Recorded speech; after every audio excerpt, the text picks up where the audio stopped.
This guy prepared a gift for his girlfriend, made her promise like 100 times not to open it until New Year's Eve. Chuck swore up and down he'd be home by then. Inside that box was an engagement ring, but that goodbye turned out to be forever. Chuck's plane crashed. The waves threw him onto some godforsaken island in the middle of nowhere. Chuck spelled out SOS with rocks on the beach, hoping some plane would fly by and spot his distress signal, then just sat there waiting for rescue, until it got dark. This place was insanely cut off from civilization. Nothing but the sound of waves crashing in his ears. But for Chuck, that dead silence was enough to drive anyone crazy. Next day he was stunned. The SOS he made yesterday got washed away by the tide. Only half of it left. He quickly made a new one with tree branches. To stay alive, Chuck collected every coconut on the ground. But these things were hard as steel balls, impossible to crack open. Couldn't knock them open, couldn't smash them. But people unlock infinite potential when desperate. Chuck found a sharp rock and carved away the outer shell, then poked a hole with a pointed stone. That's how he got to drink that life-saving coconut water. In the afternoon he started surveying the island's terrain. Sharp coral reefs cut his feet to shreds. Chuck tore off some fabric,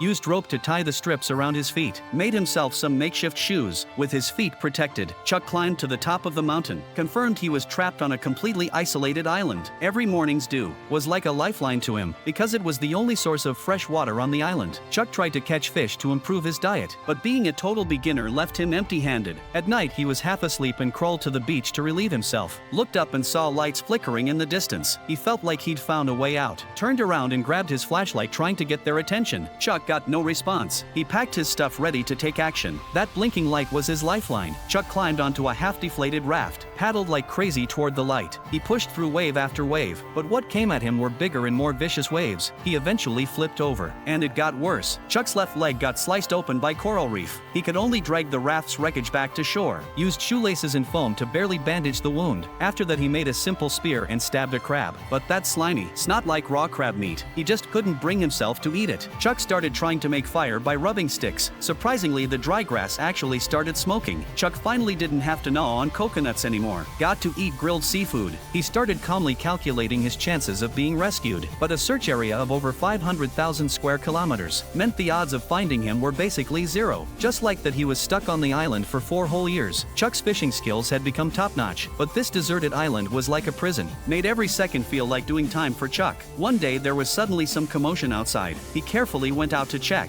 Turned out it was an old outhouse door that drifted ashore. He stood the door up on the beach, wondering what this piece of junk could be used for. But a gust of wind gave him the answer. This was the key to escaping this hell.